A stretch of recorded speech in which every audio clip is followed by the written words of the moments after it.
নমস্কাৰ বন্ধুসকল আপোনালোক সকলোকে মোৰ স্বাস্থ্য ৰক্ষা চেনেলটোলৈ স্বাগতম জনাইছোঁ। আজিৰ ভিডিঅ'টিত মূলাৰ পুষ্টিগুণসমূহে আমাক কিদৰে স্বাস্থ্য ৰক্ষাত সহায় কৰে সেই বিষয়ে কিছু কথা ক'বলৈ ওলাইছোঁ। মূলা আজিকালি বছৰটোৰ 12 মাহে পোৱা যায় যদিও আচলতে মূলা হৈছে শীতকালৰ এবিধ পাচলি। মূলাত যথেষ্ট পৰিমাণে পুষ্টিদ্ৰব্য পোৱা যায়। মানুহ যেহেতু প্ৰকৃতিৰ সৃষ্টি, সেয়ে প্ৰকৃতিয়ে সকলো দিশতে সহায় কৰি মানুহক প্ৰকৃতিৰ বুকুত জীয়াই ৰখাত সহায় কৰে। আৰু মানুহৰ যেহেতু জীয়াই থকাৰ প্ৰধান উপাদানবিধেই হৈছে খাদ্য, গতিকে প্ৰকৃতিয়ে মানুহৰ বাবে প্ৰয়োজনীয় বিভিন্ন খাদ্যবস্তু উৎপাদন কৰি মানুহক জীয়াই থকাত সহায় কৰে। পৃথিৱীত যেতিয়া ঋতু পৰিৱৰ্তন হয়, সেই ঋতু পৰিৱৰ্তনৰ লগে লগে মানুহৰ খাদ্যবস্তু আৰু পুষ্টিদ্ৰব্যসমূহৰ পৰিমাণ তথা ভিন্নতা বেলেগ বেলেগ হয়। শীতকালত যেহেতু মানুহৰ শৰীৰৰ উত্তাপ ধৰি ৰখাৰ বাবে বেছি কেলৰিযুক্ত খাদ্যৰ প্ৰয়োজন হয়, সেইবাবে প্ৰকৃতিয়ে বেছি কেলৰিযুক্ত খাদ্যবস্তু উৎপাদনৰ বাবে শীতকালত পৰিৱেশ সৃষ্টি কৰে। আৰু সেই পৰিৱেশতে বিভিন্ন পুষ্টিদ্ৰব্যৰে ভৰপূৰ খাদ্য পাচলিবোৰ উৎপাদিত হয়। মূলাও এনে এবিধ পুষ্টিগুণেৰে সমৃদ্ধ পাচলি। গতিকে মূলাৰ পুষ্টিগুণসমূহে আমাক কিদৰে স্বাস্থ্য ৰক্ষাত সহায় কৰে সেই বিষয়ে আজিৰ ভিডিঅ'টোত আলোচনা কৰা হওক। মূলাৰ প্ৰথমটো স্বাস্থ্য উপকাৰিতা হৈছে মূলাত এনে কিছুমান উপাদান আছে যিবোৰ উপাদানে আমাৰ শৰীৰৰ কোষসমূহক প্ৰটেকশ্যন দিয়ে। বিশেষকৈ WBC, RBC, DNA, RNAক প্ৰটেকশ্যন দিয়ে।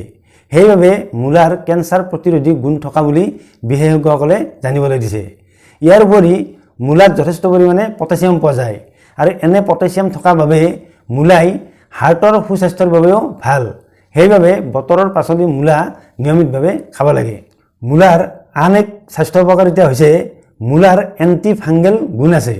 সেইবাবে মূত্ৰনলীত হোৱা ফাংগেল ইনফেকশ্যনকে ধৰি পেচাবৰ ইনফেকশ্যন বা শৰীৰৰ যিকোনো ঠাইতে হোৱা ফাংগেল ইনফেকশ্যনত ই যথেষ্ট ভাল কাম কৰে।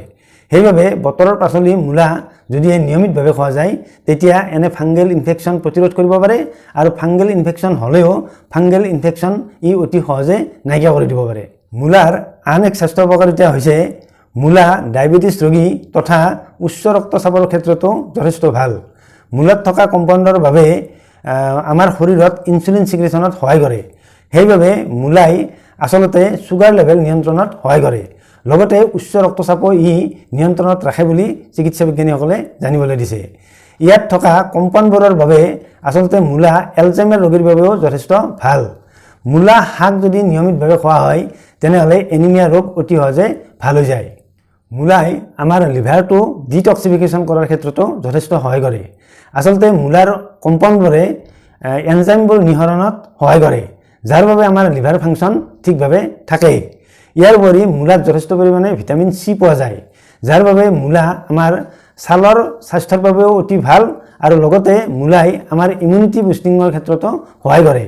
সেইবাবে বতৰৰ পাচলি মূলা নিয়মিতভাৱে খাব লাগে। মূলাৰ আন এক স্বাস্থ্য উপকাৰী গুণ হৈছে চৰ্দি, কাহ, কফ আদি ভাল কৰাৰ বাবেও মূলা যথেষ্ট এফেক্টিভ। যদিহে আমি চৰ্দি, কাহ বা বুকুত কফ বহি থকাৰ নিচিনা সমস্যাত ভুগি থাকোঁ, তেতিয়া মূলাৰ ৰস উলিয়াই সেই মূলাৰ ৰসৰ লগত আদাৰ ৰস যোগ দি লগতে নেমু টেঙাৰ ৰস যোগ দি সেই যোগটো যদি খোৱা হয় তেতিয়া অতি সহজে চৰ্দি, কাহ, কফ ভাল হৈ যায়। অৱশ্যে মূলাৰ ৰস অলপ জ্বলা বা কম সোৱাদযুক্ত হোৱাৰ বাবে শিশুক আচলতে খুৱাব নালাগে।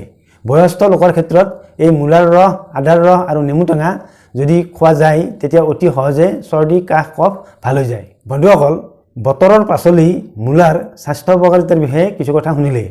যদিহে আমাৰ আজিৰ ভিডিঅ'টো ভাল পাইছে তেনেহ'লে ভিডিঅ'টিত লাইক এটা কৰিব। লগতে ভিডিঅ'টি শ্বেয়াৰ কৰিবলৈ নাপাহৰিব, যাতে আজিৰ ভিডিঅ'টি অসমৰ সকলো ৰাইজৰ ওচৰলৈ যায়। লগতে আমাৰ স্বাস্থ্য ৰক্ষা চেনেলটো ছাবস্ক্ৰাইব কৰিবলৈ আপোনালোকক অনুৰোধ জনালোঁ। ওচৰতে থকা বেল আইকনটো প্ৰেছ দি থ'বলৈ আপোনালোকক অনুৰোধ জনালোঁ, যাতে আমি ভিডিঅ' আপলোড কৰাৰ লগে লগে আপোনালোকে নটিফিকেশ্যন লাভ কৰে আৰু আমাৰ ভিডিঅ' সকলোতকৈ আগত চাবলৈ পায়। অন্য এটা ভিডিঅ'ত আপোনালোকক লগ পোৱাৰ প্ৰতিশ্ৰুতিৰে আজিলৈ আহিছোঁ। নমস্কাৰ।